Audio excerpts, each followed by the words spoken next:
Welcome back. Welcome back. Yeah. To the Strongman way. New year. Do you know what it's well and truly a new year. You know what the funniest thing? I was looking at our YouTube the other day, and it literally said, like, the last podcast we did was The Boys Are Back. Yes. Saw that title. It was a back. It was a one and done. Don't call it a comeback. Yeah. Yeah, Andrew Clayton style. Yeah, this is the strongman journey where you're like, I'm retiring. Yeah. Oh, we'll be back. One more comp. Well, we got a lot of pressure. Not a lot of pressure, but we actually felt, we came back from OSG and we were like, oh man, we really got to do this podcast. More than one person at OSG was like, really love the podcast. Are you going to keep doing it? Yeah, I know. And we always make the joke of like, thank you for our 2 listeners out there. We appreciate you. And then we went to OSG and like, we know that there's more than 2 listeners here in Oz, but we went overseas and there was quite a lot of people being like, I love the podcast, guys. When is it coming back? Yeah, very surprising. And not just the Australians at OSG telling us that. Yeah. Actual international. So, I mean, like the big reason, obviously, just busy. Life's busy, work's busy, everything else is busy. So finding the time. My little guy's in daycare, which helps a little bit. I got my Mondays back a little bit. But the primary reason is like, I feel like our last media guys become like an ex-girlfriend where like when I get drunk, I message him at like 12 o'clock at night being like, hey babe, come back. Like we want you back. We want to do this podcast again. And what you doing? Yeah, what you do. You up. Yeah. But he never responds. Or like he does. He did. He was like, yep, we're in it. And then I sent him a message saying, bump. ...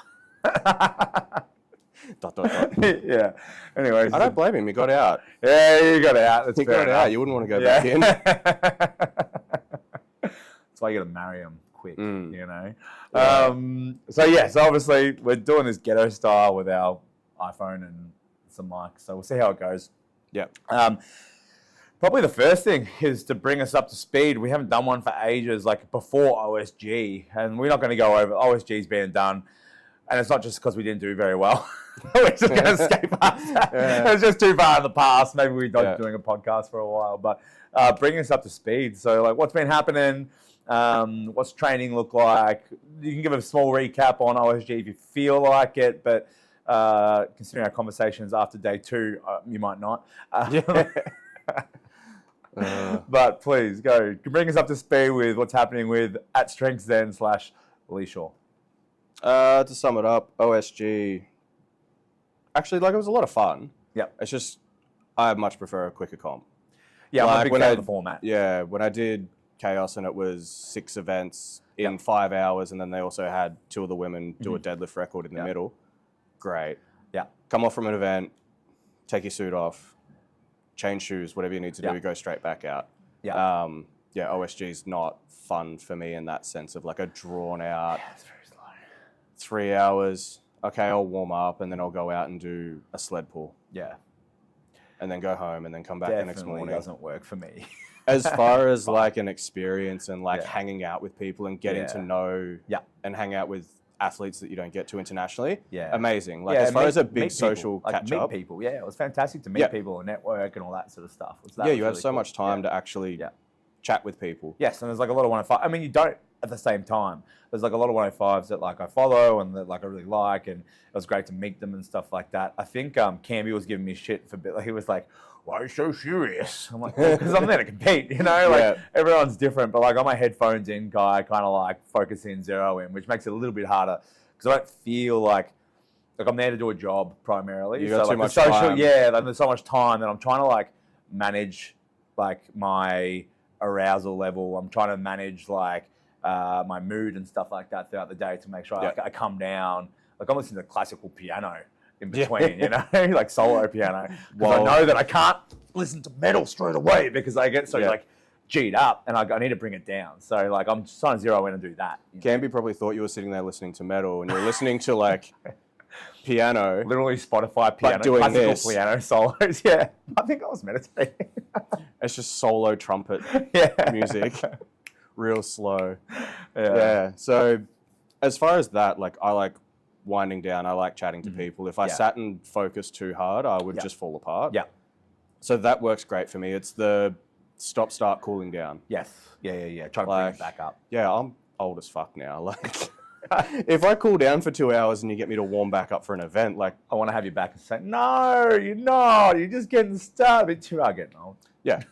And honestly, like when I was 25 doing the sport, it was the same way. Like if I sat for too long, like personality dependent anyway. Anyone in the gym that's watched us like log maybe a bit slower, but say like deadlifts, stones, everything like that, like it's played on lift, played on lift, and it feels good. Yeah.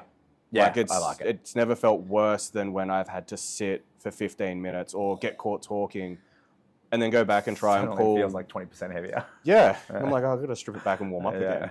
Yeah. So that side I struggle with in terms of OSG. Yeah. But yeah, comp went well. I generally did. I feel like you generally did. And I think it's worth. I actually think that like based on training outcomes and stuff like that, you actually competed quite well in relation to what, like besides like a few things that probably didn't go to plan, I actually felt like you did pretty well in comparison to like the training and stuff like that and execution of training. It's just that like the 90s were one, very, very competitive. And two, just like everybody, a couple small slip ups, maybe not hitting a bar on the deadlift that you wanted to hit, that kind of thing.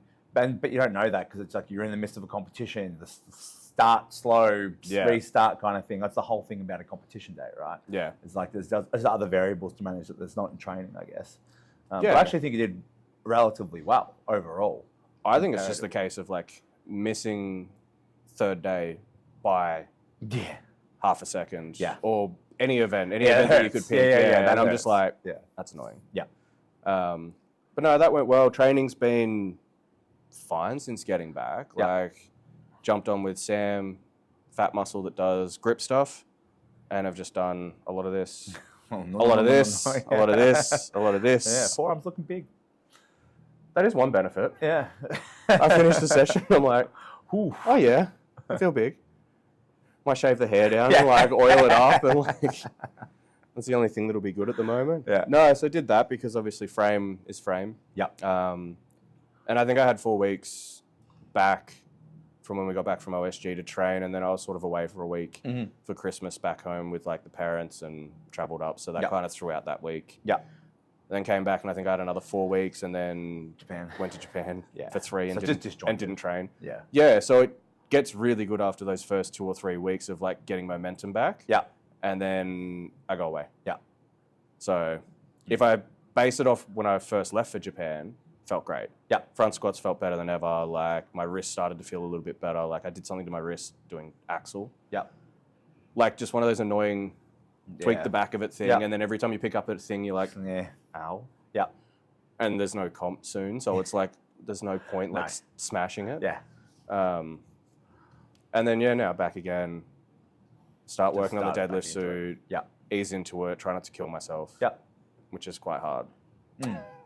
Put weight on the bar, lift it, and I'm like, oh, it's heavy. Yeah. I kind of like that phase though. I kind of like that. Like it's tough. It's like it's the one thing. Like comps are fun, but then like by the end of the comp, you're not working anymore. Like you're not working out. Like you're not training. Where like when you go back to the start, you take some time off. Like you've got to work for it again. You've got to train. It's like the hard training thing where it's just like, it's just get the sheer work done. Yep. And that's kind of fun. I think that's kind of the fun part. It's like that chasing back to get strong again. It's funner than being at like peak strength and coming in and spending 2 hours to do 2 events. Yeah, because and I mean, promoters did exclusively medleys. Yeah, and the progressions get quicker. Yes, which is quite nice. Like it's like newbie gains again. You see good return each week. Yeah, even on like machine work, like up on a hack squat, and it just hurts to begin with, and then eventually like I can start stacking plates on it. Whereas, peak coming into comp, you're like, you might take a second off your time, you might get an extra rep, you might get 1 kilo more, but. And should I be doing more? Should I be doing less? Do you know what I mean? Like trying to figure out what the right balance is. So, I feel like the work phase is more fun in general. I think anyway. That's because you get to go and run, which is what you've done for probably the past 3 months.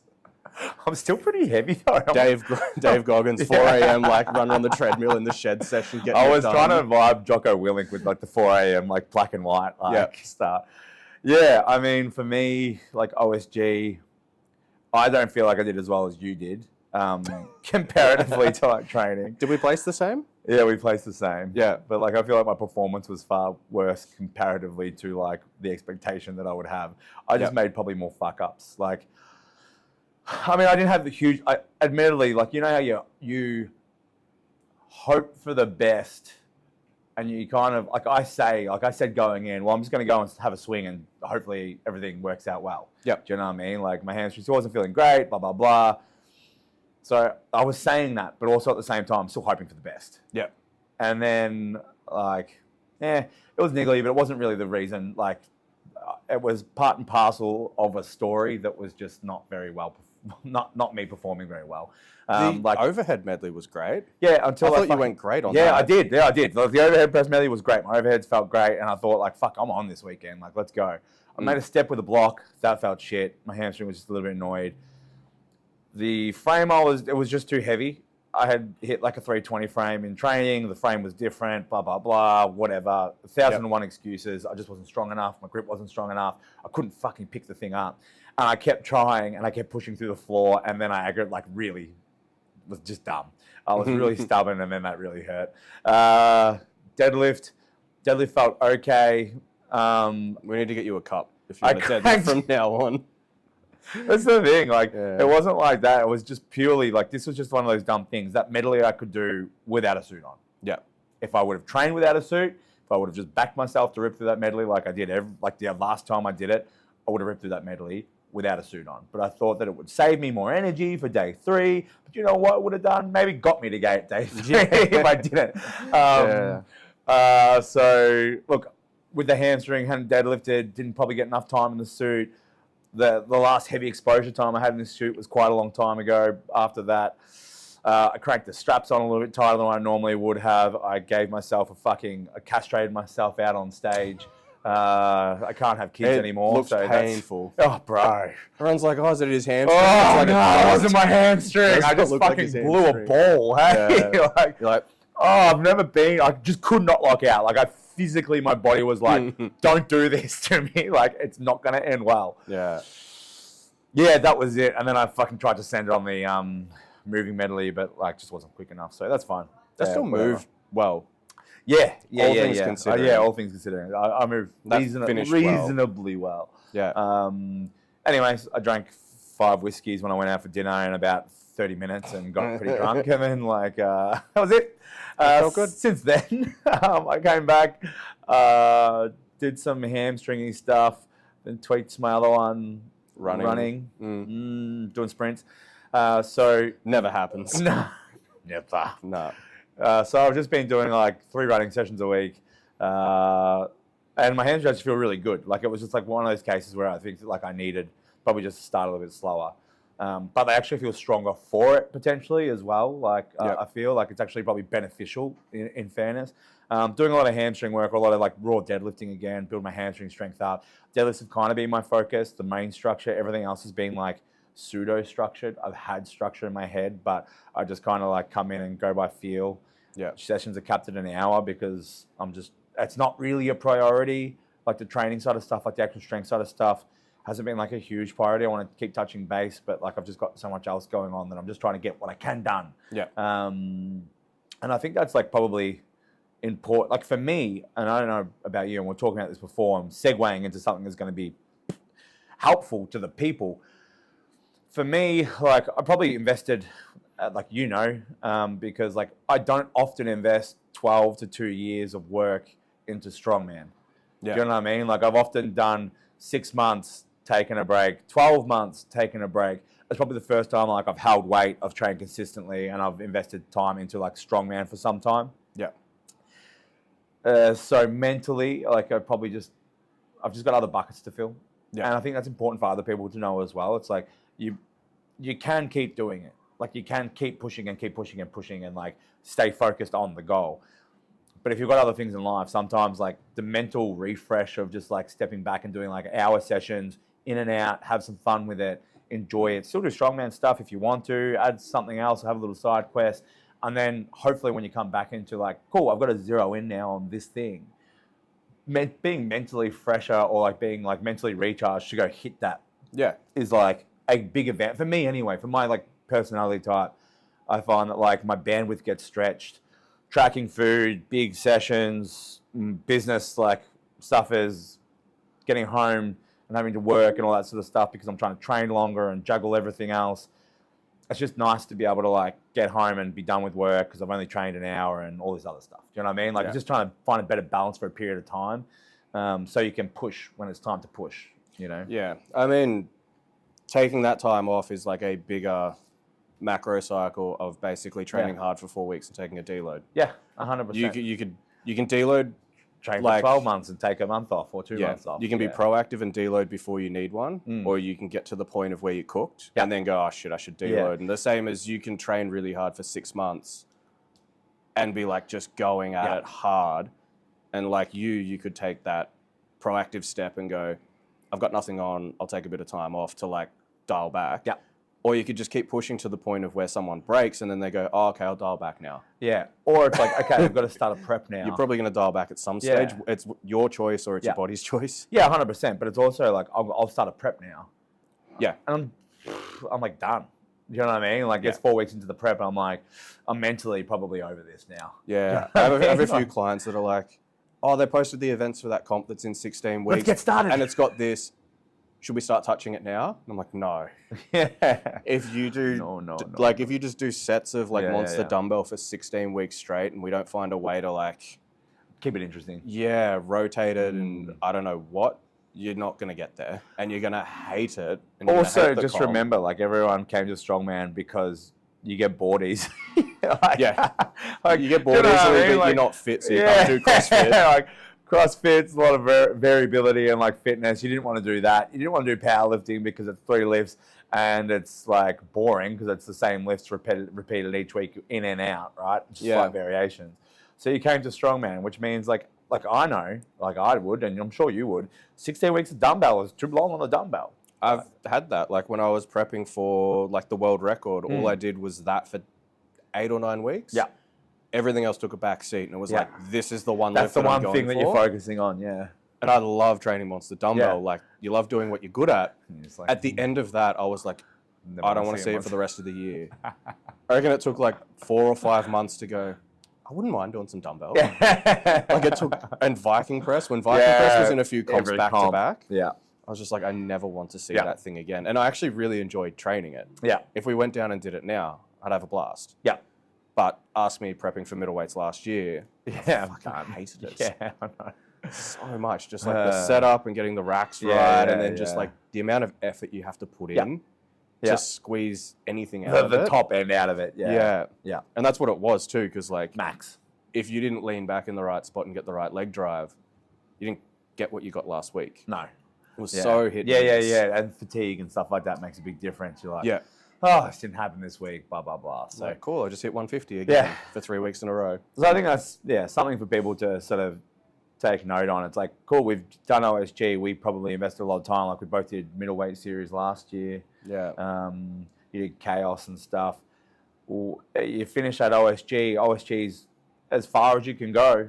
That's the peak. That's that's the end of the mountain. You know what I mean? Like we're at the top of Everest here. And then like, okay, cool. Like take a couple of weeks, go away, do some traveling and stuff like that, go to Japan, kind of cruise in that middle period. Kind of wasn't by design, but by default, that's how it kind of landed for you, right? Yeah, and then before OSG, I would have needed a qualifier for middleweights this year. Yeah. Australia's strongest under 90. Yeah. And as I got closer to that qualifier, I was just like, I don't want to do this comp. Yeah. I also don't want to cut weight. Yeah. And then I looked at, the dates of going overseas and going to Japan and middleweights, and I did that last year. Yeah. And I came back and I had to I had 4 weeks to kind of piece my prep together. Yeah. Which worked, but I think this year I would have had 2 weeks to piece it together. And I was just like, I'm not stressing at the start of the year. I'm not training my ass off all January. Like, I'm just going to cruise. Yeah. It's kind of the same. And do not regret it. Everyone's like, oh, you're getting FOMO for the comp? And I'm like, nah. I'm a fan of the sport. Like, I'm excited to watch the comp. We spoke about this on the, if you haven't watched them, the 90s and 105 previews, we spoke about this as well. Like, I'm more excited to watch with me out of it because I think the comp's going to be so exciting now. Yep. Like, there's just, especially 105s, like, you just don't know. which is super exciting. You can't be a fan of watching the 105s when you're in the 105s because you're not like, oh, what's going to happen? Maybe they could do this. You're going into it being like, well, I'm going to make sure I'm doing better. You're thinking about it more strategically. You're thinking about your perspective, not stepping back and just... watching the whole thing fold out. Yeah, I totally agree. So, I think like for me, similarly, like I didn't go away, in fairness. But like I knew that I wanted to focus on like Germany. I knew that was going to come up. Yeah. And obviously I qualified for ASM. Yeah. Now, am I going to win ASM? No. Like it's fun. Not with that attitude. 6-pack of donuts. Oh, yeah, just eat more, bro. Yeah, just be heavy. Well, I mean, the whole reason why I qualified for ASM, I got dogged here a little bit. AS, Australia's strongest, changed shit up on me. The reason why I did ASM was because I went to Melbourne and I watched it. I was coaching at it. And I went, this is sick. I want to compete in Melbourne again. Yep. I want to compete like at a home crowd where like everyone can come watch and stuff. And then they moved it to Sydney. And I competed in Sydney. I love it, you know. Like I wanted to compete in Melbourne, and then I moved middleweight series, and I wasn't going to qualify for middleweight series. And I didn't have that much desire to do middleweight series. Like ASM was different, but then like it wasn't in Melbourne, so that was like a big factor for me. But then also like coming back from OSG, having so many like injuries last year and health issues, like just being sick all the fucking time, my hamstring. I was like, I just want to get 3 months of like just like chilling out, doing some health stuff, getting some fitness back, because like the COVID thing rocked my fitness. Yeah, like my strength, a little bit, but like I felt like my strength was my fitness. Like I was feeling really fit up until like I was training heaps, and that's probably why I got so fucking sick. But that just rocked my fitness, and it just never came back. Yeah, like I was just breathing, like trying to get through medleys and stuff like that. I was like gassed, just trying to get the work in. Yeah, and that's not me. Do you know what I mean? Like I don't want to feel like the work is the thing that's gassing me out, like to the actual event. Yeah, the last few weeks of prep, you should be running through medleys. Feeling fresh. I should have a surplus there, you know, and that's what I was feeling like, and then it just got yanked out from underneath me. So just been working on that, I think, and I think for both of us, I think there's that break that's kind of been either by default or by design. Sometimes you need that after that big thing because it's all you come back. And this is for athletes thinking about, okay, I've done that big comp or what I'm heading for. I know we've talked about the post-comp blues being a bullshit thing sometimes. You can keep talking. That's fine. It's still recording. Cool. Great. We're successful. No, that's right. I'll cut it there. Who needs Josh? Yeah, we got this. We've talked about the post-comp blues being a bit of a bullshit thing, right, before. Yeah. And it is, because if you've got other tasks to do, then you need to get back on the horse and you need to like keep addressing the thing and keep working towards the next thing, right? Yeah. But at the same time, if you hit the Everest thing and then there's nothing else coming afterwards, there is a void there. And it's like, well, part and parcel of the job is to take the step back sometimes. Fill the void somewhere else. Fill the void somewhere else, or like refresh mentally so you can come and attack it. It's like, what is the best plan? What is the best approach that's going to yield the best long-term results? Yeah. Like you're very good because you're pretty steadfast the whole way through. Like you're working on the strongman thing. I feel like I would struggle if I was working on the strongman thing all the time. You're black and white though. Yeah. When you're like, I'm going to take up a bit of running, it's sprints, 4 a.m. runs, treadmill stuff, skipping, and then it's like, bang, hamstring. I just don't know what happened. Why is my hamstring sore? Does anyone have a solution for this? And don't tell me it's overtraining. Like, you're black and white, whereas like, I can come in and like go, cool, this is what I want to hear. Yeah, yeah. And if it's just heavy, I'm like, well, this is all I've got. Yeah. So I'm happy to just moderate sessions, which I think creates, I can keep coming in every week. Keep consistency and keep doing it. Yeah. Yeah, because sometimes I come in and do like 2 sets of log and I'm like, that's shit. So I go on bench and I just hit accessories really well. I get something out of it and it like maintains. Approach. That's lazy. I need to do the thing or I need to do the other thing. But I'm like, that's either ADHD or autism. That's either autism or ADHD. It's a spectrum thing. Yeah, something. And honestly, mine's probably a spectrum thing in the other way where like I have to keep ticking the box every week. I can't jump from one to the other. Yeah. Like creature of habit. It needs to be hard or not at all. Yeah. Anyway, that's up to speed, I guess. That's probably a very rambly up to speed. We've been training. We went on holidays. We've been chilling out a little bit. Plans. More importantly, what is the future bringing? We're not going to talk about us the whole time, but we figured we'd catch you all up on what the fuck's been happening. Apparently, people like to hear about us. Yeah. What are your plans? What's coming up? What are we doing this year? What are we competing in? What does it look like? We've both got log dead stone in however many weeks that is. Despite running, I'm still 110 kilos, so I'm in a good position. Seeing as it's standing still for 3 lifts, yeah. Yeah, I would like to be heavy. Yeah. You need to be heavy and not good at running. Yeah. Yeah. So that's the first one, end of May. Next one for me will most likely be Chaos unless I can... I want to do the Germany comp, like Ultimates. But Chaos is the preference. Yep. The comp. It's the heaviest comp there's probably ever been for an under 90s. Yep. Period. Yeah. Every event is heavy. Have you seen the events? Yep. Have you seen the loads? Yep. Are they released? Yep. Oh. Yeah. They're Give it to the people. Oh, God. I'm pretty sure it was actually publicly posted.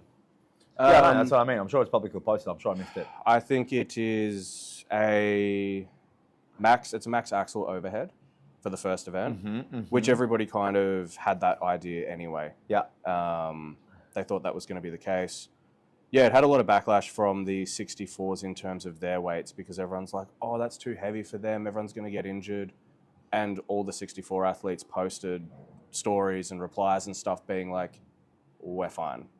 Yeah, don't worry about us, motherfuckers. Yeah, we'll do us, you do you. And I think a lot of it was maybe like middle level or even like newer strong men. Yeah. That were like, oh, that's too, like, say... I can't do that, so the 64s can't do it. Or that was my weight at the comp that I did, and I was like bragging and flexing that I'm strong. Yeah, yeah. And now I have to watch 64s do it. Because they have like a 280 yoke. Yeah. For like, I think a 15 or a 20 meter run. Yeah. I thought it was going to be 300. Yeah. Like I saw 280 and went, that's kind of light. Yeah. And apparently like the other groups of guys were like, oh, that's going to break all the 64s. Yeah. It's like, I know 64s that can run that fine. And like, sure, some will struggle. Yeah, it's gonna not. But someone's going to do it in like 15 seconds. Yeah. Someone and make a mockery of it. Yeah. So the 90s have a 400 yoke. Right, but that's if this is in the event list order, that's the 4th event. Yeah. So first is max axle, second. The 400 kilo yoke isn't like that bad for a 90. No, but it's just heavy. I think the big guys who run it. There'll be a good chunk of us that will finish in like a good time. Well, you think about some of the international comps we've done where like 450 is the 105. Yeah. Yoke. So and those guys sprinting it. Yep. So 400 is not. Yeah, like Gav will sprint it. Yeah. Like that guy on any moving event just runs at the same. You know how some people they do same speed no matter what it is. Put 500 on 300, 200. It just goes the same. Usually you describe that with someone that's slow. Yeah. Like the empty yoke moves slow as shit and they can't get any quicker. Yeah, you're like, oh, this is going to get hard. And they maintain the same speed. The same speed. He's just quick the whole way. You think it's going to slow down, it doesn't. It does. So the deadlift is just barbell, normal height. 2 options, either 290 or 340. Oof. Yep. It's obviously one at 340 outranks everything at 290. Yeah. Farmers medley, 135 into 160. Back. Heavy. Heavy for you. So I think it's 135 up for I think 15 meters, and to get a score for the 160, you have to get past 6. Yep. So anyone that can't do 160 is going to be trying to race 135. Yeah. And then as long as you get past 6 meters on 160, you get a score. Yeah. Oh, look, the second I know that there's a farmers or a frame in any high-level comp, I know that it's something beyond what I can do, and I'm scrambling to get there. That's why I'm doing all the grip shit. Yeah, I know. That's why I sit in the corner with rolling handles and everything, and everyone's like, that looks dumb. And I'm like, it is. Yeah. But if I come mid-pack in a farmers, it's going to pay off. Suddenly I'm a very dangerous competitor. Sandbag carry into drag, like a sled drag, which is kind of annoying because I did it at OSG. Yeah. It's like 120, 140. Yeah. I think 2 sandbags and a drag. Yeah, it's fun. Stone run, 100 to 180. Cool. And I can't remember the heights, but it's a very, you know how when they did the Arnolds in Australia, every single year was like just standard press of some kind. Yoke, farmers, strongman, deadlift, stones, like very classic, like. Strongman as it is. Yeah. I like it. It's the thing of, I tell anybody, like, if you're good at these 5, Yeah. you're a good athlete. Yeah, we talk about it all because the you can time, do like the you can do 5 the other pillars, 10. Do you know what I mean? If you can do the 5 events, if you can do a yoke, if you can do a log, if you can do like a deadlift, you can do a stone, you can do a farmer's run, and you're good at those 5, they're the pillars. Yep. Do you know what I mean? Everything else is an extension of like overhead carry, deadlift, you know? Yeah, sandbag carry, front carry. Yeah, same shit. Yeah. Yeah, I tend to agree. So that's the priority Yeah. because, I don't know, that's just fun. Yep. I don't mind Germany's events, but I think I'd still rather go and do the Chaos one. And so back end of the year? probably just OSG. Like, I've got to qualify now because I didn't get top 10, but which should be fine. Yeah, that'll honestly probably be it. Like, if I want to do the Australia's under 90s next year, then I'd have to do a qualifier somewhere this year as well. That'd probably be the only other thing. Yeah. Interesting. Yeah. Fun. And you've got Log Dead Stone, Germany. Yeah, I'll do Log Dead Stone, Germany. Then I'm taking my honeymoon for a month in Italy. Yep. And then I'll figure out what I'm going to do after that and how I'm feeling. After a month of not I'm quite really non-committal, training. yeah. My feeling is OSG. I think I'll see the events and stuff like that, and I want to qualify for it.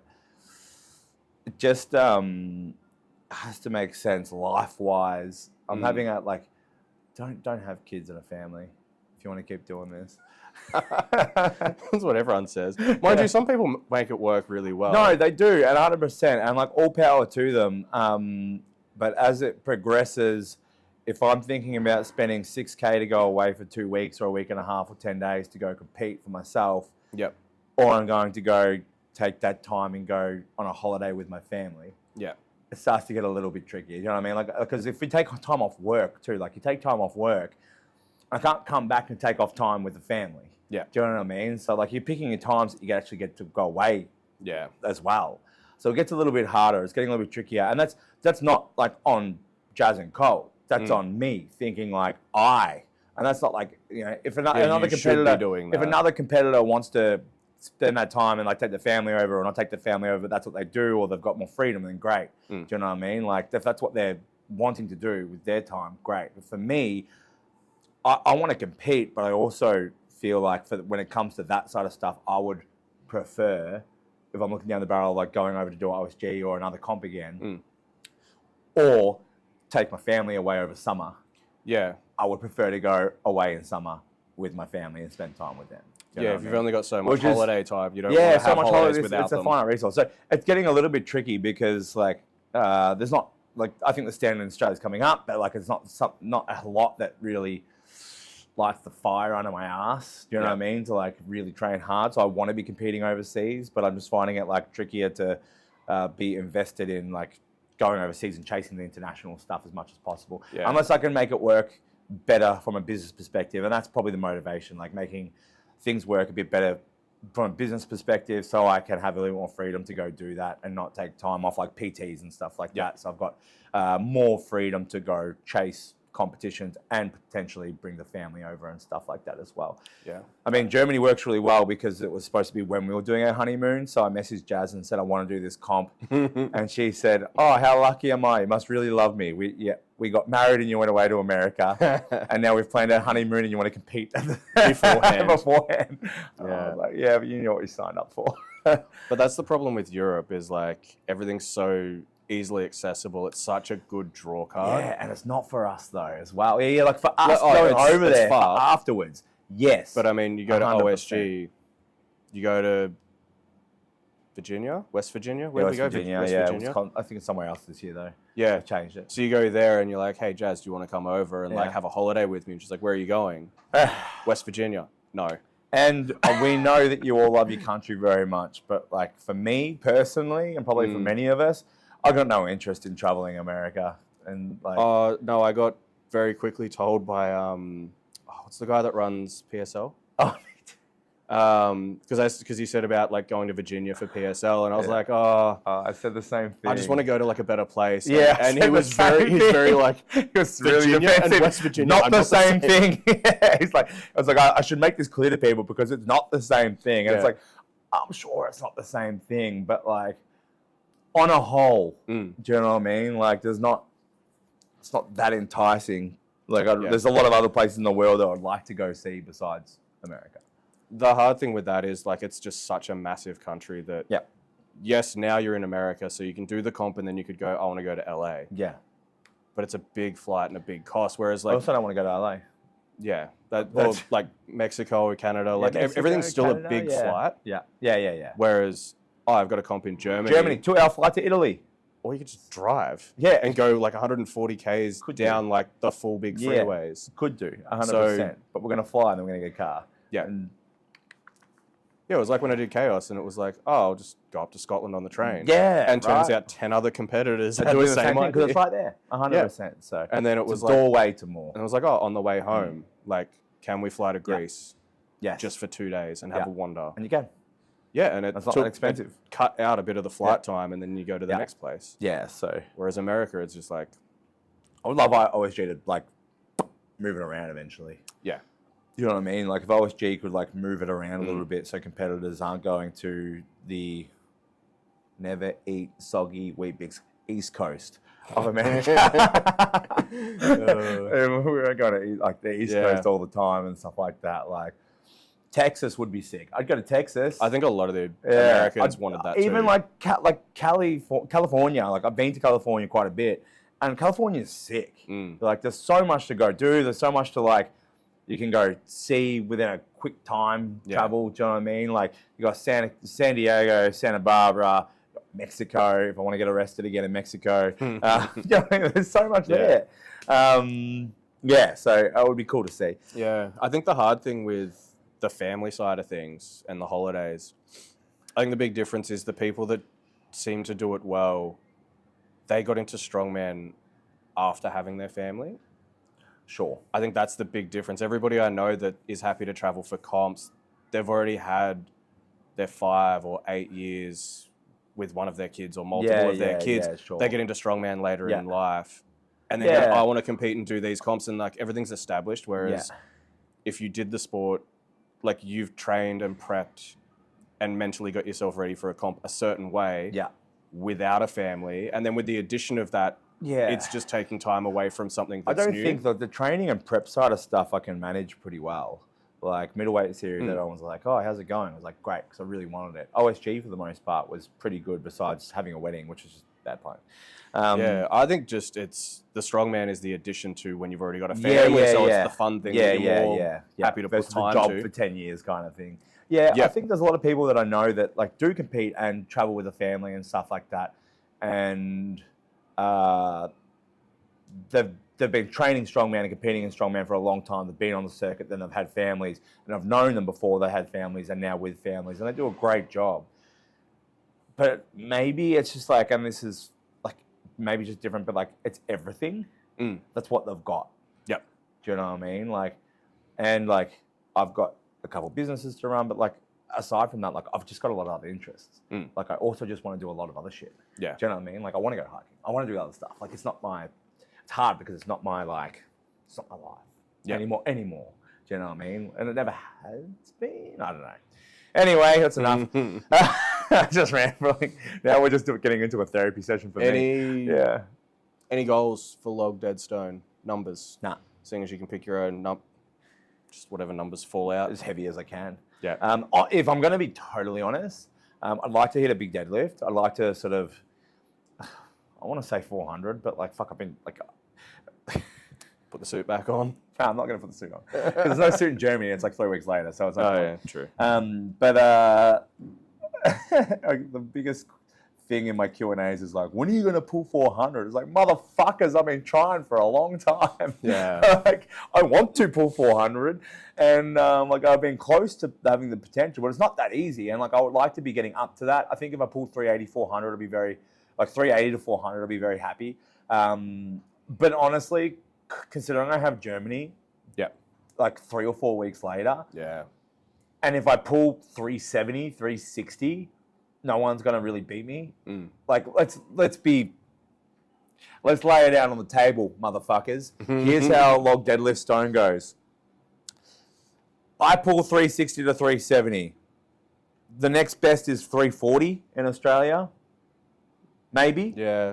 in the 105s? Depends who does it, I guess. But trying to think of like the next best deadlift, probably. I don't even know anyone in the 340 in that group doing middleweight series, really. With a suit and stuff, might be different. Yeah. 340, right?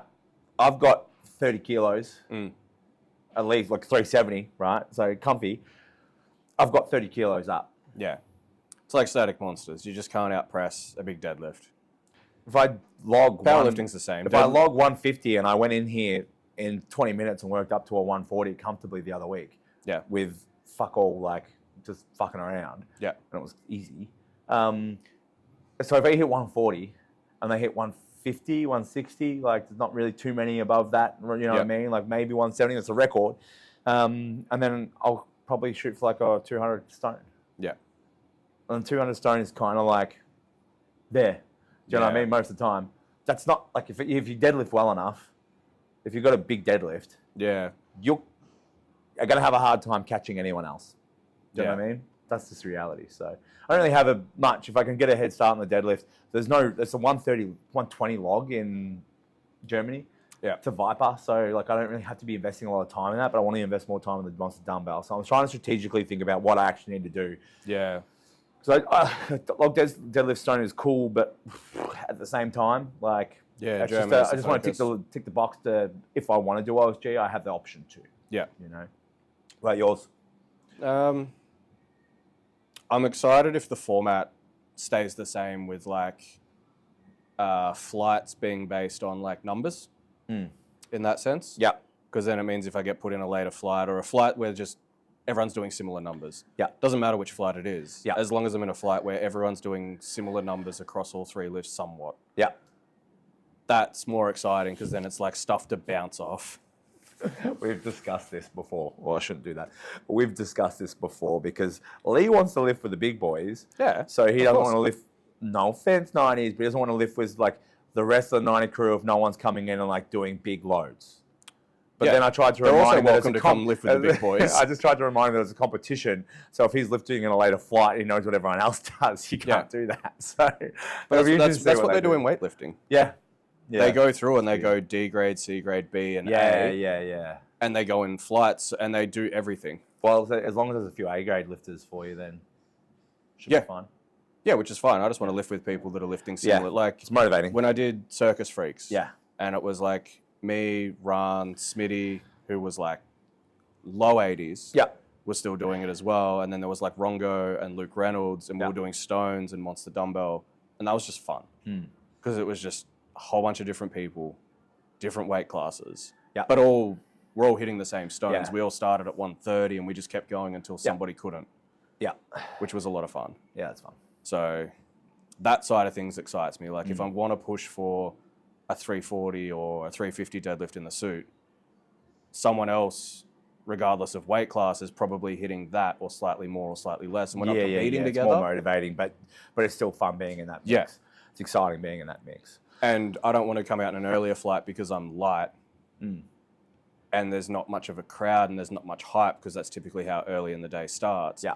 And then like everything's loud at the end of the day and they're like, all right, here comes some fucking big numbers. And I'm I'm like, 3 hours ago I did more than that and no one gave a shit because I'm not 7 foot tall. So I'm like, if I can be in that group, it'll just be a lot of fun. Yeah, I agree. Numbers goals, like in a perfect world, would be like get close to what I got before Chaos. Yep.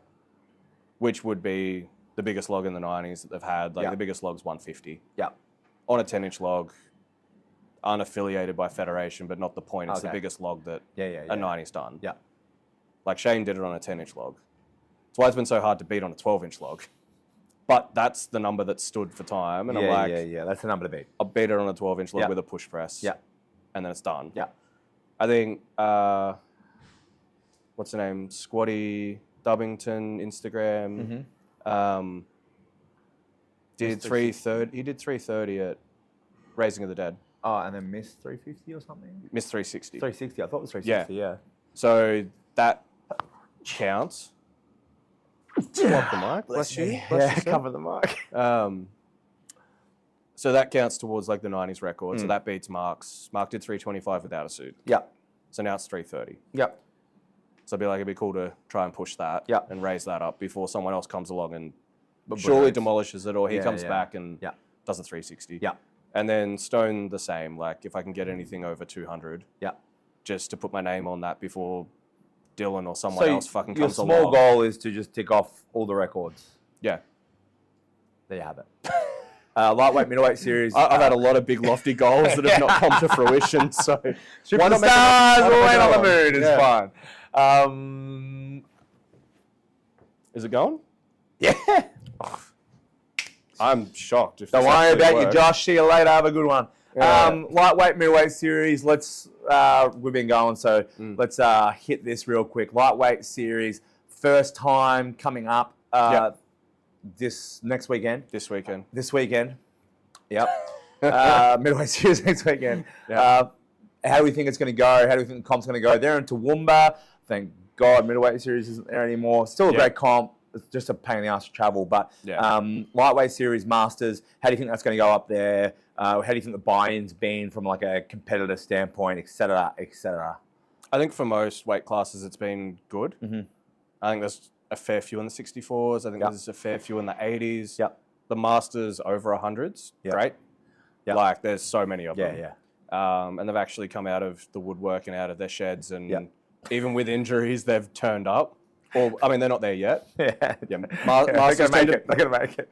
There's a lot of masters, a lot of really strong masters. It's grumpy old men class. Literally, I'm pretty sure they've all got a group chat where they just rinse each other all the time. Love it. It's going to be us. So like, I feel like it already is. Coming for you. Jazz is like, you're just getting grumpier as you get older. Like, I think that's what happens to men. I think we just get grumpier as we get older. Like we get more jaded and like get shorter and shorter fused because we just like taking the shit here, whatever, taking it, and then we just go, nah, fuck them. Yeah. You just get zero fucks. Yeah. So I think that's good. I think the women's masters is like thinner, but that's always been the case. It's going to take time. Build it up. And the masters under 100 is super thin, almost not existent. Yeah. So I think the comp will go well. Like we know Toowoomba is fun. Yeah. The shed's great. Great venue. It's It is fun. Hot as shit out there. Like, but that shed is... It's not bad. For considering Toowoomba, Yeah. and like the time of year it is, like it's reasonably cold. Yeah, I don't even think you can go outside and there's a little bit of a breeze, and inside's a little bit just like stuffy. The crowd's great. It's meat stock. They drink, they eat meat. Cowboys they drinking get drunk. and yelling at you. They have rodeo. Like it was a huge, huge meat stock. Yeah. So I think that'll go great. I think probably maybe ASI had a deeper lineup of 64s, maybe. Yeah. But probably still the deepest field of 64s for a long time. Yeah. So that should go well. Bendigo, I assume if it's the same structure, the same meat stock, undercover, somewhat protected. Yeah, like, obviously you get to see the good venue for a and all that crowd. sort of stuff, as long as there's... That was probably the problem with Toowoomba, was like the crowd came around, but there was no grandstands. It wasn't Melbourne. Yeah. It's not Sydney. Yeah. Like there's not levels to that. And the seating. People just like to sit. Yeah. I'd like to see Masters do full 8 events, because they only do 5, which is a bit of a stitch up. It's a cop out. It's Australia's strongest man over 40. Yeah. Technically, that's the title. No, We can call it middleweight series, and we can call it Masters. Masters, I need to rebrand it anyway. It is Australia's strongest man that is older than 40. So that's quite a good title. Yeah. So I would have liked to see that over 8 events, but the 64s and 80s have it over 8. Middleweights, thin in some classes, deep in some classes. That's pretty standard. Like the 82s, thin. Just need more of them. Super competitive. Yeah, we've got competitive. 82s that can go overseas and do really well. We've got really good quality 82s. If there was just more of them, it would be nice. Same with the 90s guys. The 90s guys probably doesn't have as much depth or quality to it. But it's starting to grow, whereas like say a year or two ago, like there was 3 of us. Literally, I think 4 of us that did the first middleweights. 105s deep. Always fun. 73s still quite deep. Heaps of people close together there. So I'm going to do a video with the 73s maybe Wednesday night. Oh yeah, I got to touch base with the 82s. I'm going to try and organise that. which would be good. They're all super chatty already. Yeah, great. They actually replied back and was like, "Oh, cool, we can do this," or Yeah. Whereas like I messaged the 90s and it took me like 5 hours to get 2 of them to reply to go. Yeah. Speaking of grumpy old men. Yeah, 105s are fine. I knew 105s would be fine though because they're super chatty and they're out there and they're happy to talk. Yeah, of course. They don't shut up. And then probably the last thing to cover, because like I totally agree with all of that. Lightweight series, middleweight series should be good. Looking forward to seeing the comps and stuff like that. Looking forward to seeing the new venue at Bendigo.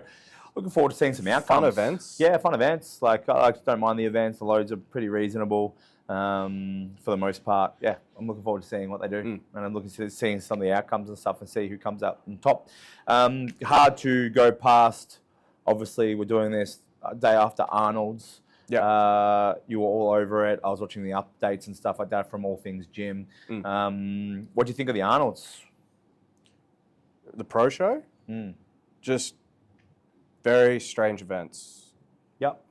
Like compared to like the very traditional Arnold's flow. I'm like, you know what I'm like. I like one sort of gimme event. Yeah. And it could just be up in the air. Yeah. But I like 4 or 5, however many events there are, to be somewhat not standardized as in like powerlifting perfectly standard, but a true test of strength. Just like keep strongman a little bit. You know? Don't have to get too like. Because in terms of like, because everyone's like, oh, but that still tests strength. And it's like, yeah, and so does a max bicep curl. Yeah. But like no one wants to watch it as a strongman event. Yeah. Like if you come under the banner of it tests strength, what event would you like to have seen swapped out? Either the Dinny Stones or the frame. Don't do both. Yeah, I tend to agree. Like, Why both do are both? redundant. I think the frame's fun. Yeah. They run a heavy frame uphill. It's very, like, that's the Arnold's. That was what Big Z did to win back in his day. Yeah, for sure. Like, it's just been a good standard. Yeah. Like, Axel's great. The Monster Dumbbell for the women was just... I think the format seemed really good. It's just very hard to follow with, like, their point system. Yeah, sure. So I was like, you had 4 dumbbells. Yeah. And rather... You can't watch it and, like, ascertain who's winning because they just, like, all... Because the Rogue dumbbells are all kind of samey. What they did was... Bellevue fucking crushed. Yeah, what they did was they made... Rather than being like, whoever does this outranks anyone who does this, they gave them 1,000 points, 100 points, 10 points and 1 point. Yeah. But then some of the women would come out and just do the light one and get 1 point and then walk off and not do reps. Yeah. Because then obviously the next round they're going to come out and try heavier. Point. Yeah. So I think they tried to make it easy to follow, but good event, like watching them do dumbbell. Whereas it was just like the deadlift, great, heavy deadlift. Yeah, elephant bar deadlift, huge. Great. Yeah. Like massive deadlifts.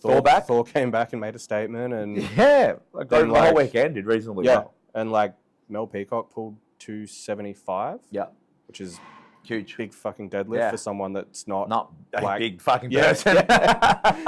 Yeah, so like some big pulls there. There's a lot of injuries. Like I think the comp was all comps are very like grip and bicep heavy. Yeah. But you've got a heavy deadlift. You've got stones at the end. You've got Dinny stones. You've got frame. Yeah. And then you've got axle or dumbbell. Yeah. Everything is very... Yeah, grabbing. Yeah. So I'd prefer to see more standard events because like half the guys zeroed the stone press. Yeah. Like majority of the women couldn't shoulder that last stone. And it makes it great when someone comes out and blitzes it. Yeah. Like the woman that won. But you want it to be a competition. Like the woman that won. She's like America's strongest woman. Yeah. This year. Last year. What's her name? Angela? No. I feel like I'll butcher it. Just don't butcher it. It's fine. Jardin? That's her last name anyway. Like Samoan, American and stuff, and just comes out, smiles on face, like typical of every like chill, every like islander that you ever see. But like shouldered the stone like it was a toy. Yeah. So it's just it's hard. It's shit to see a whole bunch of people not be able to do something for when the event's 2 minutes or 2.5 minutes long. Yeah. It's a lot of nothing. Yeah. But it also is very cool to watch one person come out and just dominate it. Yeah. You mentioned the stone press. Now you put up a post today, if you haven't seen Strength Sound Stories, of the lockout. Yes. And like, there's some that are like soft elbows, and then there's some that are just like full lean back. I think that's mid-troopers. Yeah. Classic mid-trooper lockout. You know, like like, you can't get away with that, right? I think the rule was that you didn't have to have your head through. Oh, okay. And you just had to have control and lockout. Yeah, sure. Then you can. That's the So rule. it's, as always, it's not the athlete's fault. Yeah, can we It's never the athlete's. Like, if Mitch read the rules and they went, you don't have to put your head through, why would elbows you put locked your or head control. up? Why would you put your head through? Yeah, he's going to go, cool, I can cheat this. Yeah, And it's like, 100%. Not his fault. Not his fault. Let's just take a... If I can find a loophole in the system of an event, I will absolutely cheat it and get stronger. Let's take a sideline for a minute, because let's talk about what the role of the athlete is and what the role of a promoter is. The role of the athlete is to exploit the rules to get the most performance. Yep. And not exploit the rules, like not in a dumb way, athletes. Yeah, but footballers, everyone you want bends to, those yeah, rules. look, 100%. If you're Essendon Football Club and there's a slight gap in the performance supplementation guideline that you can exploit, guess what? You start exploiting it. Yeah. Do you know what I mean? Like, the athlete's role is to get the most out of the competition and win the competition within the guidelines of the rules. Now, if your rules are relatively broad, they're going to exploit those rules to get the performance out. The job of the promoter is to, one, be clear on the rules. The job of the promoter is, two, to be clear with your refs to make sure that they adhere to the rules and do a good job and hold it to a good standard. And three, to stick to what they fucking say. Yeah. Do you know what I mean? Like, don't change stuff. Like, we've seen so many examples of this. Like, I don't want to throw everyone like AS, right? And like, God love them because they do such a fucking good job for our sport. You've got a microphone attached to you. No, because I don't like. But like, if you can go to some comps and fingertipping a deadlift in figure eight is not allowed, then don't allow it in any comp. Yeah. And be like, that's not to the standard. Whoever is reffing knows it's not to the standard. If it's in your fucking fingertips, it's not a deadlift. Yeah. That's not hating it. It's not the athlete's fault. No. The athlete's trying to get the most out of the lift. They're lifting it as best they can. And if they get a down call and they get white lights, they take it. Yeah. Because it's not your fault. You're trying to lift the most load. If you have a soft lockout, if your knees are bent, but you're holding that deadlift like, I got that, but like your knees soften up, guess what? It's a ref's job to say, soft knees, fingertips. Do you know what I mean? If I'm just saying there's so much, do you know what I mean? Like, it gets so frustrating. Like, it's the Arnolds or it's like OSG with that debacle where it's like there's a point. Well, like the athletes, there's a point mishap, right? OSG had it with the fingertip thing as well, though. Yes, 100%, right? They said that it can't be in the fingertips. You need to hold the bar. But and the thumb needed to stay on. Yeah, the thumb needed to stay on. And then there's photos like the next day of like, look at all these cool action shots from the photographers, and there's people like this. Fingertipping it, yeah, for sure. And it's like they went and hit the next two. Yeah, 100%. And on a speed event, it comes down to seconds. Yeah. Yeah. 100%. But like, if there's a mistake with points, then you go, sorry, this person's out, this person's in, there was a mistake, but this person is the person who earned the spot. Yeah. That's sport, right? That's like, you just stick to the rules that you say in the rule briefing so the athletes are clear. That way you don't make enemies. Yeah, you might hurt some feelings, but like, you've stuck to the rules. Yeah. Same with like the deadlifts, and that way you don't cop a whole bunch of shit when someone posts a photo of a deadlift and everyone goes, oh, well, that's not a deadlift. Yeah. It's like, well, yeah, it's not, but the ref gave it. So guess what? That's it now. Yep. Do you know what I mean? But then as someone else goes to another comp and they get dirty because they get called for it by a proper ref. And then the same one. Or the same one. Yeah. Worse. Yeah. And they get dirty because they're like, oh, well, fucking so-and-so got away with it. It's like, well, they did. Yeah, but like, you shouldn't be. You should be holding yourself as an athlete to that standard. But also at the same time, when you're pushing boundaries, you're trying, it's the ref's job to tell you that you tried really hard, but sorry, motherfucker, it wasn't to standard. Yeah. And guess what? Cool. Go on, try to do better. Some of those little details are, sometimes you know that you don't have it, and you're just staring at the ref like hoping for the best. Yeah, because it's your job. But sometimes like soft hips and like soft knees and stuff, sometimes like you can't.